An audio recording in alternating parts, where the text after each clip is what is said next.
From Sunday, 14 teenagers and young adults have landed in hospital after smoking a street drug known as herbal blend or puff.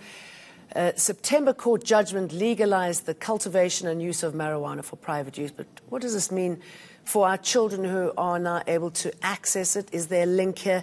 Are these experimental concoctions gateways to more dangerous and addictive drugs? Also, are authorities equipped to monitor the situation if teenagers get out of hand? Joining me now to discuss this is Walter Peterson. Good to have you with us for the South African National Council on Alcoholism. Walter, what do you think happened to those 14 children? What is it that they've taken? Well, Jane, I think one must always be mindful of the fact that whatever is sold on the street carries great danger. We don't know what drugs are cut with usually. So it's always extremely dangerous for young people to take. And then, of course, whatever they've taken cannot be, unless it's analyzed, and one will never know what street stuff or nonsense has been put into what, whether it was dacha or what. So if it's on the street, then of course one has to really avoid it because it's not checked out, or it's and I think it's extremely dangerous. And we know that dealers often cut, to make the extra buck, would often cut drugs with other stuff, you know. Let's bring in Clear Options Chief Executive Quinton van Kerken. Quinton, what do you think happened to those youngsters? People are saying that it looked like weed. Is that true? Is that a possibility? You know, I definitely don't think that Okay, Quinton, we're going to try sort out your line there. Walter, I think one of the problems here is that what the police found looked like weed. I mean, if that's the case, that really is a danger, isn't it? Because youngsters, or possibly not even youngsters, who think they're just smoking weed, could be setting themselves up for something a lot worse.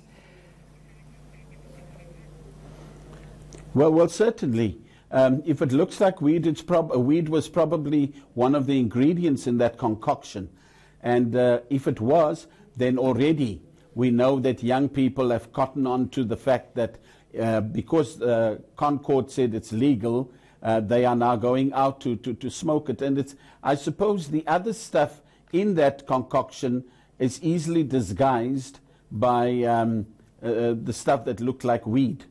And we also know with law enforcement now, it makes law enforcement extremely difficult to, because of that pronouncement, a court's pronouncement makes it difficult to monitor and even to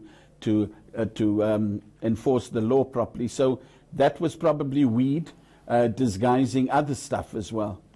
Do you think this means that weed then is the gateway to harder, more dangerous drugs?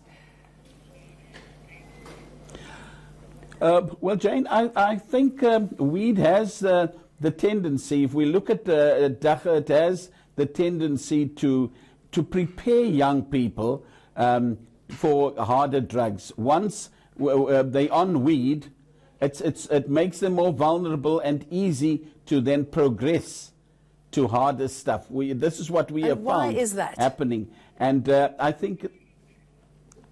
I beg your pardon, Jane? Why is that? What is the leap? What happens? Weed has always been, you know, propagated as a safer drug and a soft drug. And we see this also happening with the Concord's decision. So young people will find it easier to turn to weed. There's no regulation, unlike other substances. If we look at, for example, alcohol. Now, nobody can purchase it under the age of 18, and there are always, there's always a ruling to that. But we have very young people smoking weed. And as I said, it then prepares them for, you know, to enter and to take stronger drugs. So I firmly believe that weed is certainly one of the gateway drugs. All right, Quinton, I'm glad that we've got you back. on the phone. What are your comments? I was asking about the dangers of drugs that look like weed, if it could be weed, and what sort of gateway weed or marijuana is to harder substances. Well, I don't think that we can actually say that you have that weed is a gateway drug. It's been proven over and over again that it's not. We have universities like Harvard, Columbia in the States doing serious research into that and showing that no, it's definitely not the gateway drug. Let's get back to the drug at hand. Yes, it may look like it, but we have to actually understand what it is. It's a single cannabinoid that has been synthesized in a laboratory. So it has actually nothing to do with cannabis whatsoever.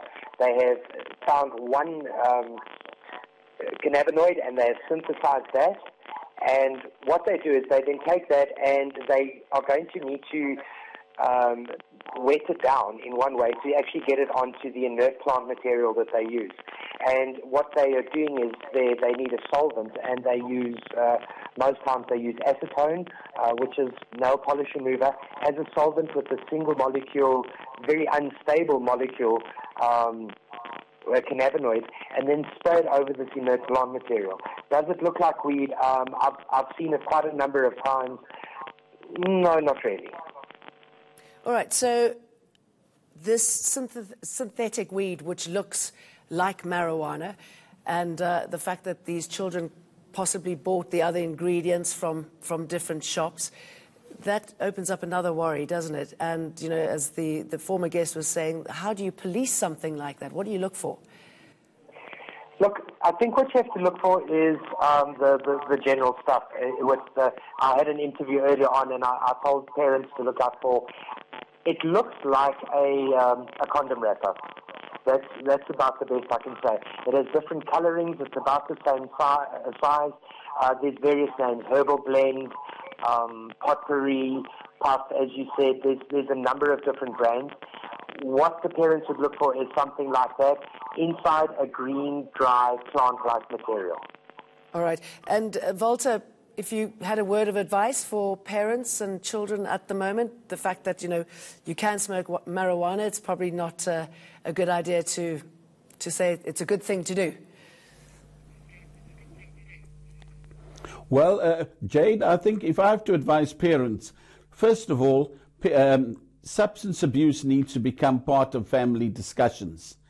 Number two, I think it's very important that the community needs to know that they can influence, and this is what's going to happen. Concord has asked that Parliament review the law. The law is still in place, and that parents and the community must know that they do have a voice to influence whether it should be legalized or not.